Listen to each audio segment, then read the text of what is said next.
Hello, Antioch Baptist Church and friends. Welcome you back to this week's Sunday School lesson. The title of the lesson is The World That Perished, coming from Genesis chapter 7 and 8 as we continue on in the story of Noah and the flood. Remember last week we left off with Noah having built the ark according to God's plan. It said that in verse 22 of chapter 6, thus did Noah according to all that God commanded him. We saw the dimensions of the ark and how he was to bring out all the food that him and his family and all the animals would need for the duration of while they were in the ark, and also to bring in all the animals. And we saw also why that God was bringing the flood was due to the destruction, due to the wickedness of mankind and the earth, and how that their imagination was continually evil. But before we go into the Sunday school lesson for this week, let's go to the Lord in prayer. Dear Lord, just want to thank you for all your many blessings. Thank you for all you've done for us. Thank you most of all for saving us. Pray you just be with each object of prayer, be with each one that's sick. We especially pray for the lost. You convict and save them. Pray you'd be in the service on Sunday morning. Just be with Brother Daniel as he stands to preach. Just pray that everything would be done for your honor and glory. Pray you'd continue to keep us safe in this pandemic and keep the virus out of our church, that we might no one would get sick. And we just pray you'd just lead, guide, and direct us in all things, and just pray you'd help me as I try to teach this lesson. In Jesus' name I pray. Amen.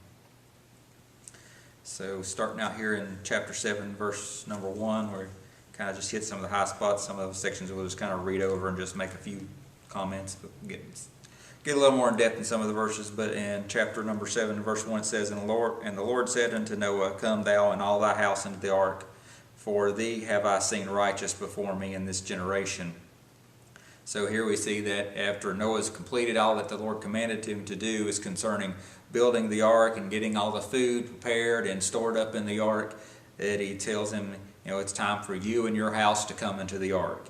And he says why Noah's come into the ark is because he's found Noah to be righteous amongst all those that are in this generation. So it doesn't indicate anything about the Lord finding Noah's wife or Noah's sons or Noah's sons' wives as being righteous, but they're riding, as you might say, the coattails of Noah's righteousness into the ark, and being saved as a result of Noah's righteousness that we've seen in Noah having faith and obeying God and doing what God told him to.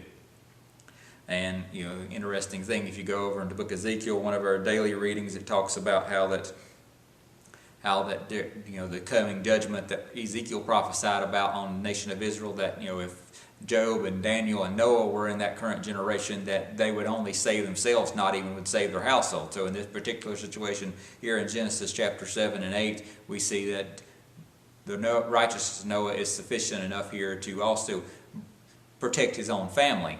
But I believe that's not so much because of his righteousness, but because he gave a righteous example. They believed him. They trusted in him, trusted in the preaching of Noah, and the indication that the flood was coming, and trusted him, whereas the majority of the population kind of probably laughed him to scorn and made fun of him and thought he was crazy because it had never rained in the history of the world, and now all of a sudden after over 1,500 years Noah's saying it's going to rain, and he's building this big huge ship and saying the whole earth's going to be flooded. And of course the humanity as a whole probably thought that was crazy. But in verse 2 it says, Of every clean beast thou shalt take to thee by sevens, and the male and his female, and of the beasts that are not clean by two, the male and his female, and of fowls also of the air by sevens, and the male and the female, to keep seed alive upon the face of all the earth.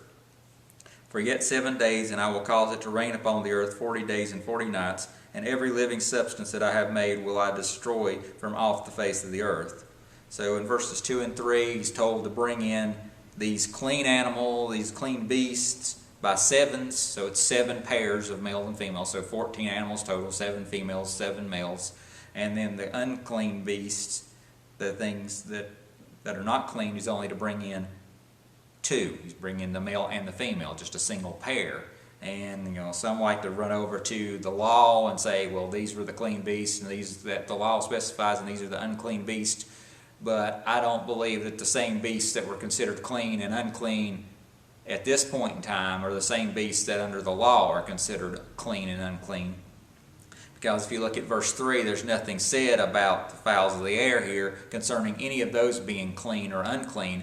And we know from going over to the law and looking at there were certain birds, mainly birds of prey and scavenging type birds, that were considered unclean, and they were not supposed to eat of those. So even as the fowls of the air, there's no distinction between clean and unclean made here. I don't think we can apply the same regulation or the same rules as the law specifies concerning what's clean and unclean to the beasts that were unclean. So it could be that the majority of the beasts were considered clean, and only a few animals were considered unclean. And one of the animals I could think of off the top of my mind that could have been truly considered unclean at this point in time would have been the serpent, because the serpent was cursed because of allowing Satan to being utilized by Satan to beguile Eve back there in the garden. But it says in verse 4, it talks about how that it's in 7 days he's going to bring on the rain. And so it's going to rain for 40 days and 40 nights. So that all the living substance, everything that has breath, he's going to destroy it from off the face of the earth. Verse number 5, and Noah did according unto all the Lord commanded him. And so again, we see, just as we ended chapter 6, Noah did what the Lord commanded him, and again, Noah was obeying the Lord and doing what the Lord commanded him. And often, how much better would our lives be if we listened to the Lord and did His commands and hearkened into His commands and didn't disobey His commands and what He tells us to do in His Word. But in verse 6 it says, and Noah was 600 years old when the flood of waters was upon the earth. So, some suggest because it's 600 years, and the first mention of Noah, he was 500 years old when he had his sons, and they think that it could have been 100 years that he was building the ark.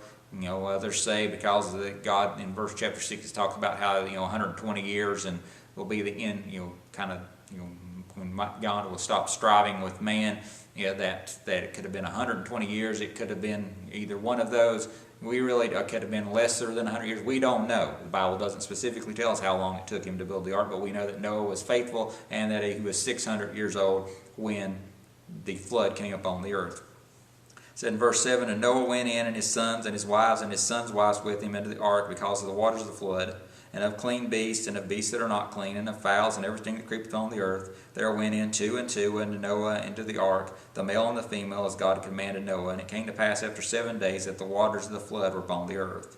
So you've got this 1 week here of 7 days where they're going into the ark, getting prepared to be in the ark. They're entering in there, and then after the 7 days, the flood begins. It says in verse 11, in the 600th year of Noah's life, in the 2nd month, the 17th day of the month, the same day were all the fountains of the great deep broken up, and the windows of heaven were open, and the rain was upon the earth 40 days and 40 nights. In the selfsame day entered in Noah and Shem and Ham and Japheth, the sons of Noah, and Noah's wife and the 3 wives of his sons with them into the ark.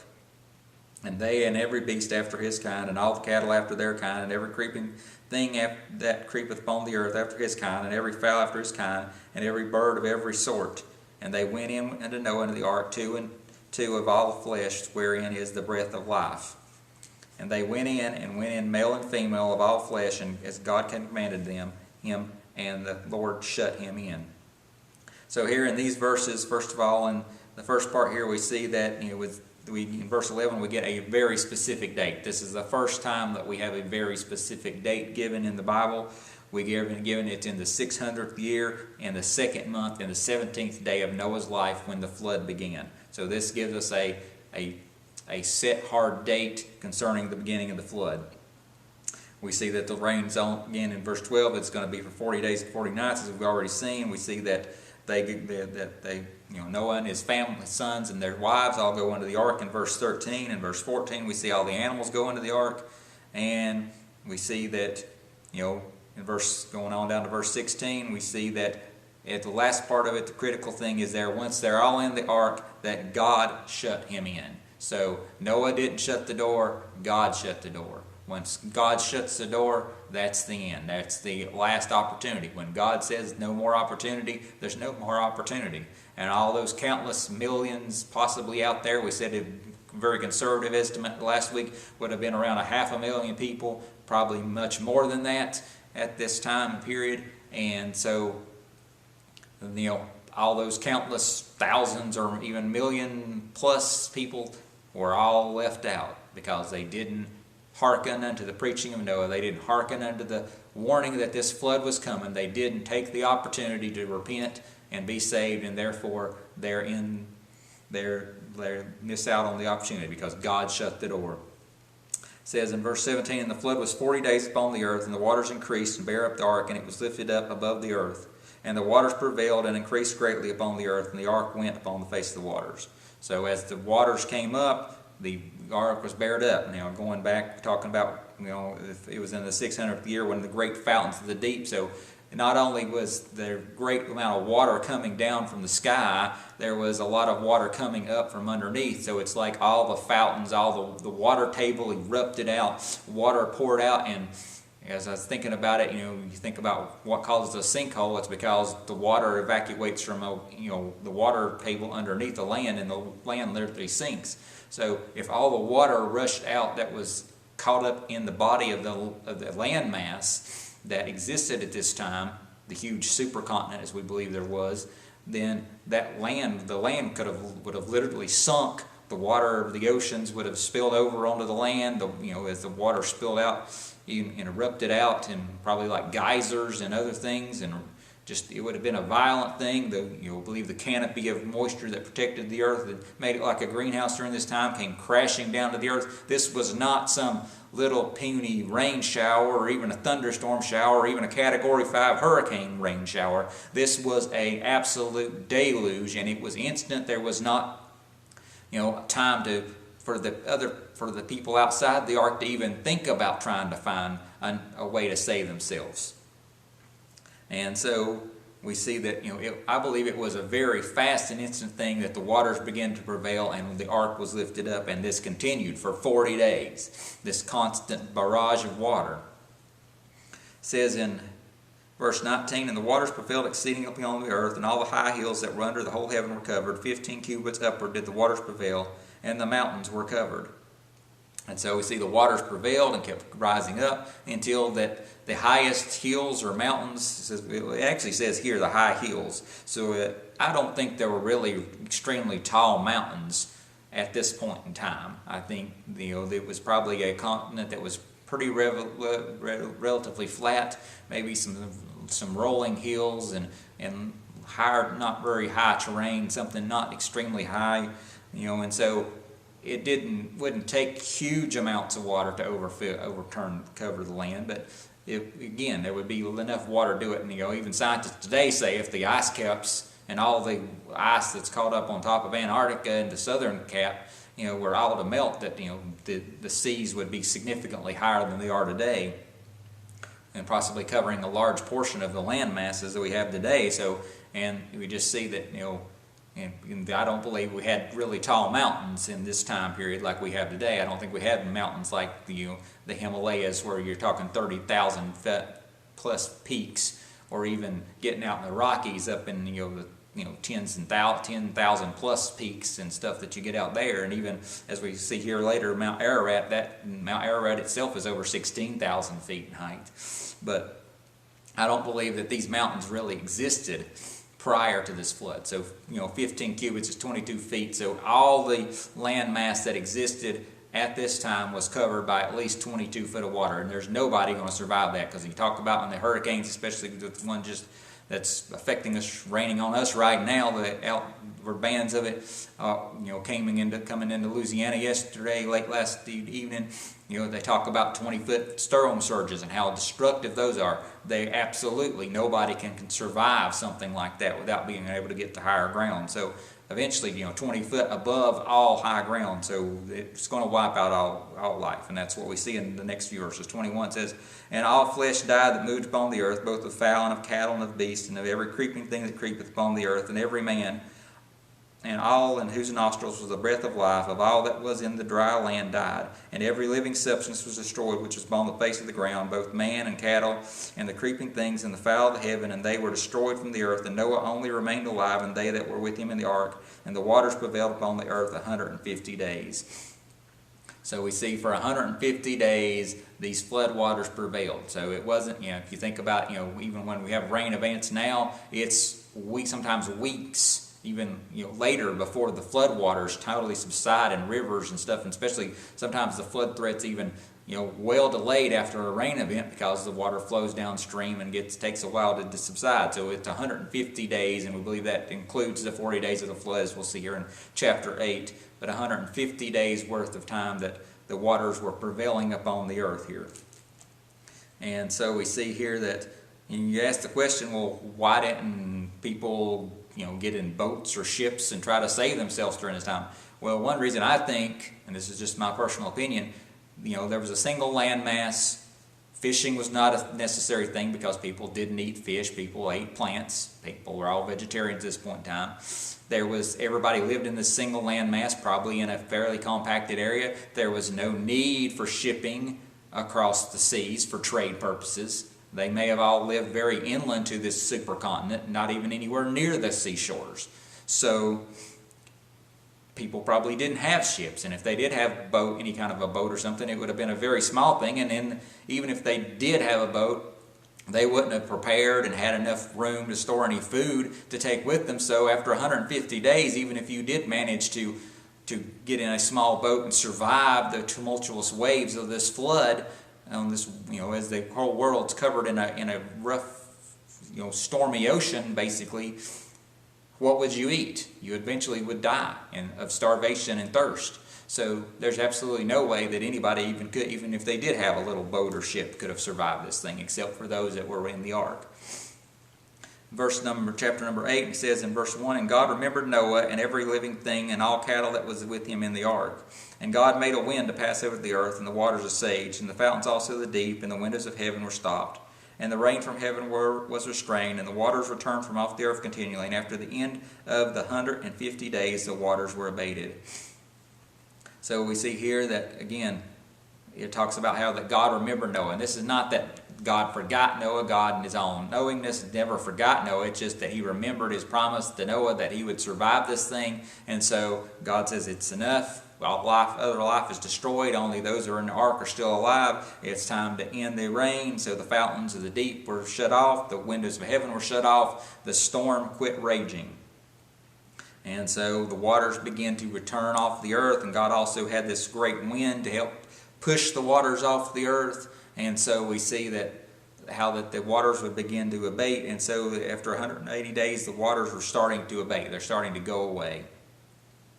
And it says, and the ark rested in the 7th month on the 17th day of the month upon the mountains of Ararat. And so here in this verse we see that the ark rested. Well, let's read verse 5. "And then the waters decreased continually until the 10th month. And the 10th month on the 1st day of the month were the tops of the mountains seen." So we saw it was in the 2nd month on the 17th day when the flood started. We're now in the 7th month, 5 months later, roughly 150 days. On the 17th day later, that the ark rests on Mount Ararat. Well, some might say, well, there's a contradiction here in verse 4 and verses 5. How could he rest on Mount Ararat in verse 4, but then it's another month, 2.5 months to the beginning of the 10th month before you can see the tops of the mountains? Well, think about an underland mass like a sandbar or something. Ships can get caught on land that you can't see above the water and get stuck there. So basically, I think the ark got stuck on the mountain. It came in contact with this land that was submerged, got stuck, just like it would got stuck on a sandbar. And then as the waters continued to recede, it was, the mountains that it was stuck on began to come into view. And again, I think these mountains probably came into existence from the fountains spewing up in the deepness of that. So I think these mountains probably were formed as a product of this flood and what happened. It says in verse 5, "And the waters decreased continually." Well, we read that one already. Verse 6, "And it came to pass at the end of 40 days that Noah opened the window of the ark which he had made. And he sent forth a raven which went forth to and fro until the waters were dried up from off the earth. And he also sent forth a dove from him to see if the waters were abated from off the face of the ground. But the dove found no rest for the sole of her feet. And she returned unto him into the ark, for the waters were on the face of the whole earth, when he put forth his hand and took her and pulled her into the ark. And he stayed yet another 7 days yet other 7 days, and he sent forth the dove out of the ark, and the dove came in to him in the evening, and lo, in her mouth was an olive leaf plucked off. So Noah knew the waters were abated from off the earth. And he stayed yet other 7 days, and sent forth the dove, which returned not again unto him any more.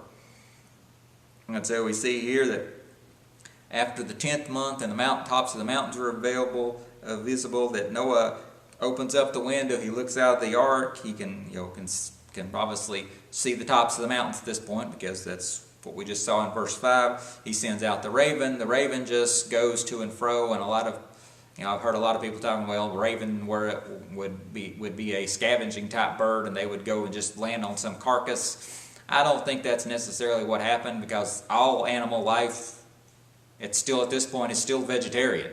It's not until we come into chapter 9 that changes.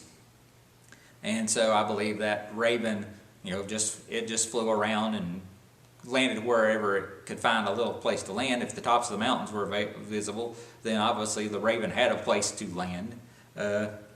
And it says here that he sends forth the dove, but the dove couldn't find the place where it felt comfortable. It couldn't find a tree or a bush. And then 7 days later, he sends it out again. He comes back with the olive leaf in its mouth. He waits another 7 days, sends it out again, and it doesn't come back. So he knows at this point. So we're now another total of 54 days later after the 10th month. So we're getting toward the end of the year, of a year's period of time here. And it says in verse 13, it came to pass in the 601st year, in the first month, in the first day of the month, the waters were dried up from off the earth. And Noah removed the covering of the ark and looked, and behold, the face of the ground was dry. So now Noah actually gets outside the ark, probably on the top of the ark or something. It says remove the covering. He opens up a place to get in out there. And this is the 601st year and the first month. So we're not quite a full year since the flood began, but we're getting very close. We're just about a month and a half away from it. And he can see that the ground is dry at this point. And it says in verse 14, and in the second month, on the 27th day of the month, was the earth dried, and God spoke unto Noah, saying, Go forth of the ark, thou and thy wife, and thy sons' wives with thee, and bring forth with thee every living thing that is with thee, of all flesh, both of fowl and of cattle, and of every creeping thing that creepeth upon the earth, that they may breed abundantly in the earth, and be fruitful and multiply upon the earth. And Noah went forth, and his sons and his wife, and his sons' wives with him, every beast, every creeping thing, every fowl, and whatsoever creepeth upon the earth after their kinds, went forth out of the ark. So here we see that we wait yet another month and 27, wait for 2 more months, and wait for a full another month and another 27 days. So practically almost another month.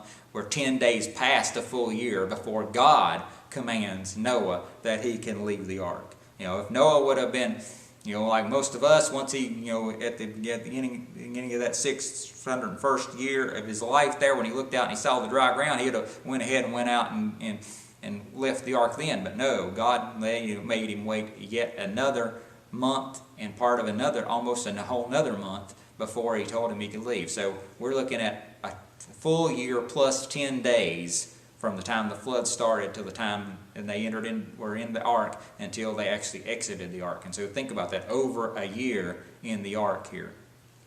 And so they go forth, all the animals go forth, and in verse 20 through 21 through 22 it says, And Noah builded an altar unto the Lord, and took of every clean beast, of every clean fowl, and offered burnt offerings on the altar. And the Lord smelled a sweet savor, and the Lord said in his heart, I will not again curse the ground any more for man's sake. For the imagination of man's heart is evil from his youth, neither will I again smite any more everything living as I have done, while the earth remaineth, seedtime and harvest, and cold and heat, summer and winter, and day and night shall not cease.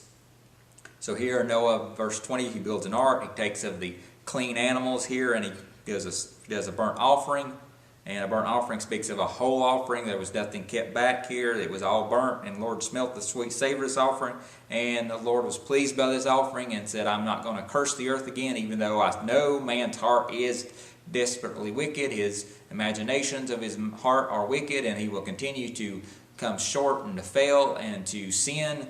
That he says, I'm not again going to destroy all life from off the planet like I've done this time, and while the earth remaineth, the seed time, harvest, and the seasons, the heat and summer, the cold and winter, all those things are going to continue on until the end of time. And so some suggest that it was this point, and I think it could be possible that up until this point there really weren't seasons because of the shield of water made it like a greenhouse. There really weren't any seasons. That this could have been when the earth actually was tilted onto its axis by it's like 23 degrees, that it's on its axis, which actually allows for the southern and northern hemispheres to actually get closer and further from the sun at certain times during the orbit around the earth, thus creating the seasons.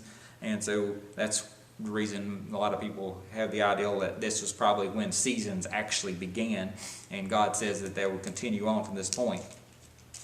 And so that brings us up through this lesson, and we'll continue to see the covenant that God makes with Noah in next week's lesson. But at this point, we'll leave off from there, and hope you got something out of it, and thank you for watching.